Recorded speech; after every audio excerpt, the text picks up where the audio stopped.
Moses Itauma, Fabio Wardley. We got a problem in our hands, man.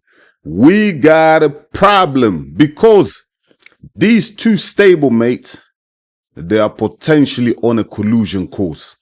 They could be locking horns very soon if things play out in a certain way in the heavyweight division. It could happen. It could happen. And this is going to be a major headache for Uncle Frank and Ben Davison, because these two camps, as we know, both fighters, Wardley and Itauma, are trained by Ben Davison at the BD Performance Institute. Now, who's going to leave the gym, guys? Who's going to leave the gym? Who's number one priority to Uncle Frank and Ben Davison? Is it Fabio Wardley? Is it Moses Itauma? I'm going to let you know my opinion. But before I do that, I'm going to have to ask you, my people, please go ahead, smash the likes. And if you're new to the channel, please go ahead and subscribe, because you're really going to help this channel to grow. Do all the above. I'll really appreciate my people. Let's carry on. By the way, before I carry on, shout out to Adeola Depot, because I saw him post a video talking about this exact topic. And also shout out to a guy called Henry. He also covered this topic. He dropped a video, I think, a day or two ago. He was talking about this scenario, this situation as well, and how it could be a major problem for Frank Warren and Ben Davison. So I just wanted to have my own little 2 cents on it, like have give my own opinion on it as well, you know. And for me, like I said, who's priority for Uncle Frank? Wardley or Itauma? Now, if we're looking at in terms of potential, who's more marketable, who will generate more revenue in the coming years, of course, it's Moses Itauma, isn't it? He's 20 years old, he's young, he's likable, do you know what I mean? Easy on the eye. I can see them marketing Moses Itauma to be the next global superstar in the heavyweight division. Fabio Wardley, tough guy, comes from white collar boxing. You know, he's done amazing things in the division. However, will he have that longevity? You know, will he have that longevity to become a superstar? Listen, he's a star now and he just beat George Parker.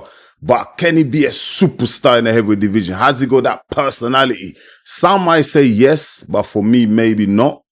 You know, I think Moses Itauma has more potential to take over the likes of Tyson Fury and Anthony Joshua. But Wardley's up there, man. Wardley, I like his character. I like the way he talks, etc., etc. But these two guys are eventually going to have to fight, you know, unless Queensbury Promotions play some games and moves, you know, move some chess pieces around to make sure they avoid each other. Yeah, because I'm looking at the WBA. I'm looking at the WBA rankings. Yeah, so you go Alexander Usyk. He's the undisputed. He's the champion. You go Kubrat Pulev. Obviously, he's got the regular WBA title. Then you go Fabio Wardley, who's got the WBA interim title. And then who's ranked number one? Moses Itauma. He's ranked number one. So this is the scenario where shit could go left, yeah? Where it could give Uncle Frank and Ben Davison a headache, a major headache. Let's say, for example, Alexander Usyk vacates the WBA title, yeah? Kubrat Pulev, I believe, is fighting in December or January, one of them, sorry. You know, correct me if I'm wrong in the comments. He's fighting Gassiev. I think it's December or January, one of them, yeah? So he's going to be defending his regular belt against Gassiev in January, yeah? So, let's say, for example, Kubrat Pulev retires. He was to retire or whatever, you know, and that becomes a vacant title or whatever, and Usyk was to vacate. Now, you might have Fabio Wardley fighting against Moses Itauma for those vacant belts, man. That could happen. That could happen. And that would be a major headache for Uncle Frank. Like I said, now how they're going to do that, how they can come out of this situation is if the WBA regular belt is vacant, then Mosai Itauma can fight for that. And then Fabio Wardley can fight for the real belt. Yeah, the WBA real belt. But against who? Against the number 2 ranked is Michael Hunter. Then you go at number 5, you go Hergovich, Miller at number 6. Then you go Bakoli at number 4. Pero at number 3. Would you have Fabio Wardley fight one of them, or would you have Mosai Itauma fight against Fabio Wardley, which is more money? Bigger fight, more money. That's a potential Wembley clash. If you're Uncle Frank, what'd you do there, man? Because these two guys, Wardley and Itauma, I've seen them both say, nah, man, we're friends, we're mates, man. You know, we're both trained by Ben Davison, you know. And I saw an interview by Mosai Itauma where he was talking about Fabio Wardley in the aftermath of his victory against Joseph Parker at the weekend. He said, look, he doesn't see Fabio Wardley as a competitor. He sees him more as a stablemate. Listen, I know you're trying to be all diplomatic about Mosai Itauma, but trust me, nah, F that. Forget them type of talks, bro. When there's a title on the line, you have an opportunity to become a world champion, yeah? And make that type of bread, make that type of money. Listen, Fabio Wardley, you two ain't related anyway. You know, like your blood brothers. And I don't think these two guys are really best friends like everyone's trying to make it out to be. They're not best friends like that. They're just stable mates. You get trained by Ben Davison, yeah? Listen, Fabio Wardley, if you get an opportunity to fight the title, F it, you fight whoever's in front of you. As long as they know your blood brother or anything, they know your direct relative. Why'd you care if you're stable mates, mate? Do you know what I mean? You have to let the trainer know. You have to let Ben Davison know that they're going to have to make a choice. They're going to have to make a choice. Somebody's got to leave the gym. Someone has to leave the gym, mate. And I know who Uncle Frank is going to pick. I think Uncle Frank is gonna choose Mosai Itauma because Mosai Itauma has more potential to be a global superstar than Fabio Wardley, who's already 30 years old. Itauma is only 20. So he's got plenty of years, you know? So for me, all that talk about, oh, we are friends, you know, we can't fight, we're same stable. Nah, F all that, man. Forget all that. Listen, at the end of the day, you guys are competitors, man. You're competing against one another. I know you share the same coach, but you're competing against one another. So, mate, you have to have that competitive mindset, man. I don't like it when fighters get all comfortable, all kumbaya, all friendly and that. Listen, I get it, behind the scenes, whatever. But listen, when there's a title involved, when there's a lot of bread involved, listen, man, you have to put yourself first. You have to be a bit selfish, man. If you want to be great, you have to be selfish, man. You have to put yourself first. I know the only example that I know that where two fighters didn't want to go against each other is the Klitschko brothers. But obviously they're blood brothers. And I heard them say the only reason why they didn't fight each other because it's going to break their mother's heart. Now, Fabio Wardley, Mosai Itauma, there is no mothers involved there, mate. They ain't got the same mom. They're not related. So they can go at it, you know? So forget all these excuses, man.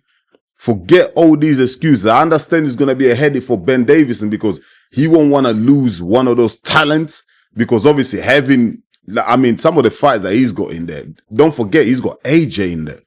He's got Anthony Joshua in there as well. So for Ben Davison, it's like, man, I love having all these talents in my gym. That's good for business, man. You lose one of them, obviously you're losing some bread as well. So Ben Davison is thinking, yo, I can't lose one of these guys. But I think ultimately, if it comes to that crunch moment, yeah, if it comes to the moment where they have to make a decision, I think Ben Davison is going to choose Mosai Itauma. What do you guys at home think? Let me know, guys and girls, who stays in the gym? Itauma, or Fabio Wardley? I think Itauma stays in the gym because I just believe that he's got more potential. You know, his career, I reckon, is going to be longer than Fabio Wardley's. You know, he's better skilled and I really believe Mosai Itauma is going to be a superstar. He will take over the Furies and and Joshua reign when they're gone in terms of superstardom and just marketability and everything that comes with the business of boxing. Fabio Wardley, listen, I like Fabio Wardley. I like his character. I like the way he is, yeah. I just feel in terms of longevity, I don't think he's going to be around that long. Do you know what I mean? That's just my personal opinion. He's 30 years old already. Do you know what I mean? He's got a couple more years right at the top, but as Moussa Itauma, he's got way longer. So I think they'll prioritize Moussa Itauma. But these guys could be fighting in the near future, man. Like I said, if the WBA don't belts open up, we could see these guys go against each other. What I don't want to hear is, you know, we're stable mates, we can't fight. Nah. There's a title involved, there's money involved. You're not related, you're not brothers, mate. Somebody leave the gym. And also, when I was doing my reactions on Fabio Wardley and his training camp for the Joseph Parker fight, I didn't see Ben Davison padding Fabio Wardley. I saw some next guy. There was another guy padding him. Even when Fabio Wardley won his fight against Joseph Parker, when he collapsed on the floor, it wasn't Ben Davison jumping in the ring, you know, chasing him, following him on the floor and hugging him. Nah, it was the other coach. So it's like, I think Ben Davison is like part of the coaching staff for Fabio Wardley. I don't think he's the head coach. I think he kind of helps size there on the sidelines, but I don't think he's the head coach. So I don't see it being a problem. I do not see it being a problem at all. But yeah, for me, these two guys, man, they're going to have to go at it. I'm sure Frank Warren, Ben Davison, they're going to try and figure out a way to make sure that these guys stay away from each other's like lanes and try and keep them apart, separate them, just, you know, so they can both avoid each other.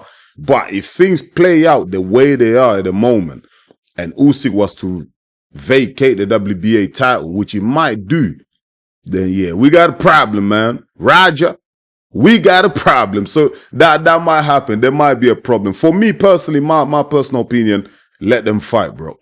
Let them fight. Stop all this kumbaya friendly shit. Go out there, man. Swing it out, man. You know what I mean? Rock it out for the title. And do you know what I mean? And that checkmate. You're not blood brothers. Go out there and do it. And I don't think the best friends. If they were best friends since they were kids, I'll understand it. But I don't think they are.